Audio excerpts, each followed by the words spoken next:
Hello dear student, from today onward we will start research. So हम first unit से start करेंगे. So इसमें first topic आएगा आपका introduction, need, characteristics and scientific method. So firstly it's introduction. तो research क्या होता है? रिसर्च एक सिस्टमेटिक इंक्वायरी है. सिस्टमेटिक इसलिए बोला गया है क्योंकि इसमें एक सिस्टम को फॉलो किया जाता है. सिस्टम वाइज आप चलते हो. ठीक है, क्यों चलते हो? ताकि आप जो अनआंसर्ड क्वेश्चन हैं, ठीक है, और प्रॉब्लम्स हैं उनको सॉल्व कर सको. क्योंकि अल्टीमेट गोल क्या है आपकी रिसर्च का? कि डेवलप करना, रिफाइन करना और एक्सपैंड करना आपके नॉलेज को. जो ये रिसर्च वर्ड है ये कंपोज होता है री और सर्च वर्ड से. री का मतलब है वंस अगेन, मतलब दोबारा, और सर्च का मतलब है टू लुक फॉर समथिंग या किसी चीज को क्लोजली एग्जामिन करना. देयरफॉर रिसर्च का मीनिंग क्या है? क्या मीनिंग है रिसर्च का? कि क्लोज और केयरफुल एग्जामिनेशन करनी, जितने भी फैक्ट्स हैं, जितनी भी इंफॉर्मेशन है उसकी, और उसका रिलेशनशिप देखना, ताकि हम एक न्यू नॉलेज, न्यू इंफॉर्मेशन को जनरेट कर सकें. नेक्स्ट है इसकी डेफिनेशन. रिसर्च क्या है? Research is defined as a systematic and scientific process. ये क्या है? एक सिस्टम वाइज सिस्टमैटिक प्रोसेस और साइंटिफिक प्रोसेस है. ताकि इसमें क्या किया जाता है? जो भी क्वेश्चन अनरिजॉल्व्ड हैं उनके आंसर ढूंढे जाते हैं. ठीक है, इंफॉर्मेशन के रिगार्डिंग उसका रिलेशनशिप देखा जाता है फैक्ट्स का एक दूसरे के साथ. और क्या है ये? It is an activity involved in seeking answer to unanswered question. Next है आपकी नर्सिंग रिसर्च की डेफिनेशन. नर्सिंग रिसर्च क्या है? एक scientific, systematic and orderly process है. क्यों, किस चीज के लिए है ये प्रोसेस? ताकि जो भी प्रॉब्लम अराइज हो रही है नर्सिंग प्रोफेशन में उसके सॉल्यूशन ढूंढे जाएं, या जो एग्जिस्टिंग नॉलेज है उसकी रिफाइन किया जाए, उसको अच्छे से उसको अपग्रेड किया जाए. और वो सब किस लिए करना है आपको? ताकि इम्प्रूव कर सको आप quality of nursing care, nursing education और नर्सिंग एडमिनिस्ट्रेशन को.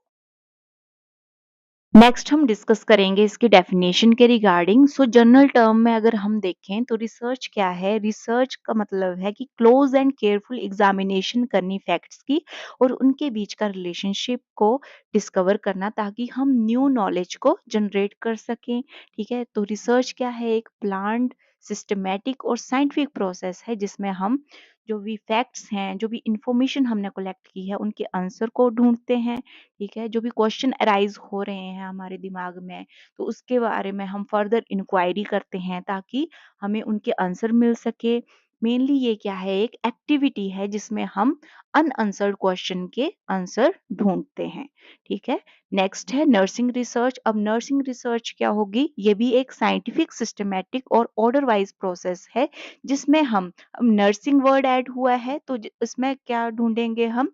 जो भी प्रॉब्लम अराइज हो रही है नर्सिंग प्रोफेशन में, ठीक है, उसके सॉल्यूशन को ढूंढेंगे और रिफाइन करेंगे एग्जिस्टिंग नर्सिंग नॉलेज को, ताकि इम्प्रूव कर सके हम quality of nursing care, nursing education और नर्सिंग एडमिनिस्ट्रेशन.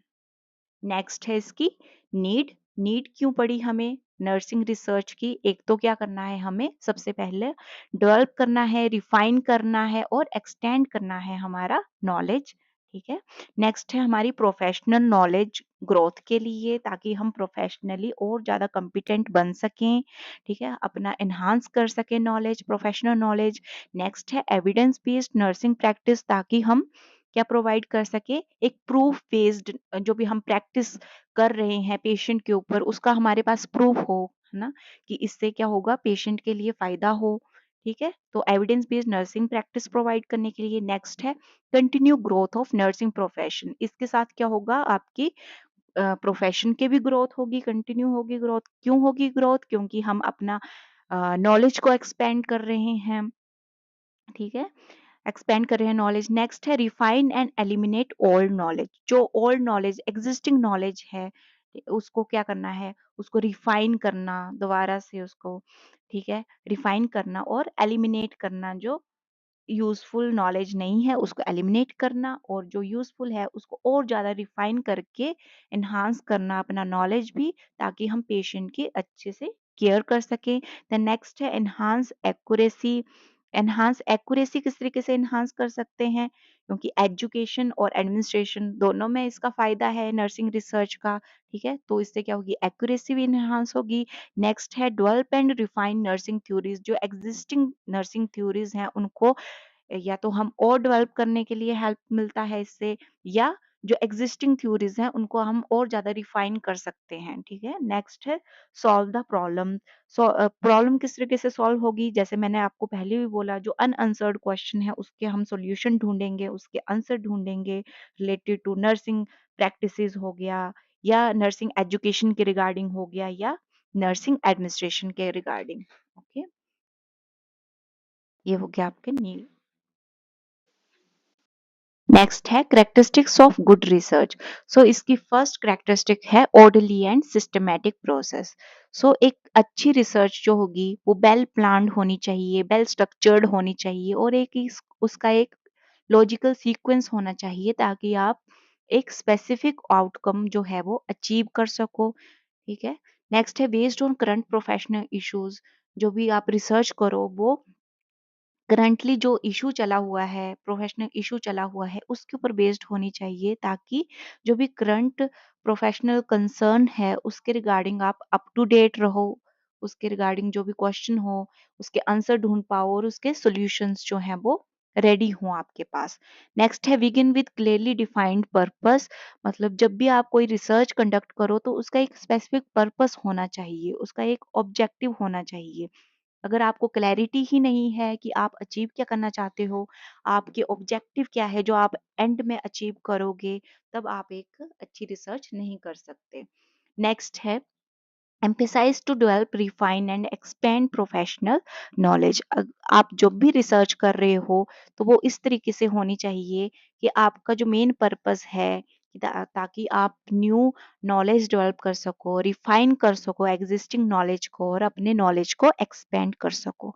नेक्स्ट है फाइंडिंग सॉल्यूशन टू प्रॉब्लम। अब एक अच्छी रिसर्च होगी तो उससे क्या होगा, आपके जो भी प्रॉब्लम है, जो भी प्रोफेशनल प्रॉब्लम्स अराइज हो रही हैं, उनके सॉल्यूशन को आप फाइंड कर सकते हो, ठीक है। नेक्स्ट है strive to collect first hand information.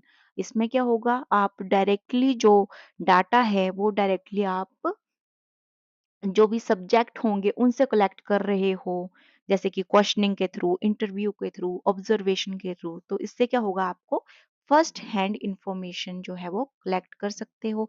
Next है an objective and logical process. Objective and logical process इसलिए बोला गया है क्योंकि इसमें आप कोई पर्सनल वाइसनेस जो है वो नहीं कर सकते, अपना इनपुट नहीं दे सकते, ठीक है। आप क्वेश्चनियर में जो भी इनपुट होगा वो सब्जेक्ट के थ्रू ही आएगा, सैंपल्स के थ्रू आएगा, तो ये क्या है, एक ऑब्जेक्टिव और लॉजिकल प्रोसेस होनी चाहिए। नेक्स्ट है यूज ऑफ एप्रोप्रिएट मेथोडोलॉजी। जब भी आप रिसर्च कंडक्ट करो तो उसके लिए एप्रोप्रिएट मेथड यूज करो, ताकि आपकी रिसर्च जो है वो इजीली हो सके। देन नेक्स्ट है कंडक्टेड ऑन रिप्रेजेंटेटिव सैंपल। जब भी आप एक सैंपल सिलेक्ट करो तो इस तरीके से आपने सैंपल सिलेक्ट करना है ताकि वो सिमिलर पॉपुलेशन के ऊपर जो है वो अप्लाई हो सके उसके रिजल्ट। देन नेक्स्ट है appropriate use of methods and tool of data collection. जब भी आप डाटा कलेक्शन के लिए जाओ तो उसके लिए आप अप्रोप्रिएट अच्छे से मेथड और टूल्स का यूज करो। देन नेक्स्ट है केयरफुली रिकॉर्डेड एंड रिपोर्टेड। एक गुड रिसर्च वही होगी जिसको आप केयरफुली अच्छे से रिकॉर्ड और रिपोर्ट कर सको।